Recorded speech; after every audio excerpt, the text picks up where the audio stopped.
ஓட்டுரிமையை தீர்மானிக்க 10-15 தலைமுறையாக பெங்களூரில் வாழ்கிறவன் தான் அங்கே ஓட்டு போட முடியுது. இன்றைக்கும் தாராவி பம்பாயில் ஒரு 2-3 லட்சம் பேர் ஓட்டு போட முடியல. எத்தனை தலைமுறையாக இருந்தோம். இவங்க நேற்று வந்து அவனுக்கு தூக்கி கொடுத்துட்டு பீகார் அங்கே ஓட்டுக்காங்கயா இந்தா ரேஷன் கார்டு மாற்றுற மாதிரி, இது மாற்றுற மாதிரி, பான் கார்டு மாதிரி, கேஸ் கனெக்ஷன் மாற்றுற மாதிரி ஓட்டு கொடுத்துட்டு போயிடுவீங்க. நாங்கள் சும்ப பயில்களா உக்காந்துக்கிட்டு என்னமா உங்களுக்கு சிங்சாங் அடிச்சுட்டு இருப்போமா? நடக்கிறது வேற. இந்த 6,36,00,000 ஓட்டம் இறந்தவங்க போக மிச்சம் அப்படியே இல்லைன்னு வச்சுக்கோங்க. சென்ட்ரலில் எவனும் உள்ளே வர முடியாது.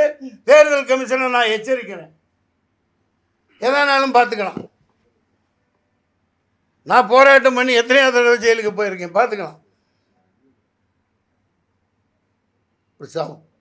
சமூக அக்கறையோட இதை இந்த நேரத்தில் எஸ்ஐஆர் இதை ஒழிக்கப்படணும். பாமெல்லாம் நிப்பாட்டுங்க. தேர்தல் முடிஞ்ச பிறகு நீங்கள் செய்யுங்க. ஏன் இது ஒரு மாதத்தில் நடத்துகிறீங்களே வெண்ணீங்களா? நான் அவங்கள கேட்குறேன், நீ இந்த சாதிவாரி கணக்கெடுப்பை நீங்கள் ஒரு மாதத்தில் நடத்தலாம்ல? 5 நாளில் நடத்தி முடிக்கலாம். எல்லாத்துக்கும் வேலை வாய்ப்பு கொடுக்கலாம். ஒரு இவனுங்களே உட்காந்து ஆண்டுக்கிட்டு பேண்டுக்கிட்டு மோண்டுக்கிட்டு இருக்கானுங்க.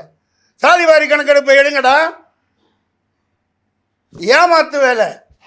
போராட்டம் வெடிக்கணும். தமிழ்நாடு முழுக்க போராடணும். முதலமைச்சர் இதை சவுக்கடி கொடுத்து மம்தா பானர்ஜி செஞ்ச மாதிரி பண்ணால் அரெஸ்ட் பண்ணுவீன்னு துரத்தி விடணும்.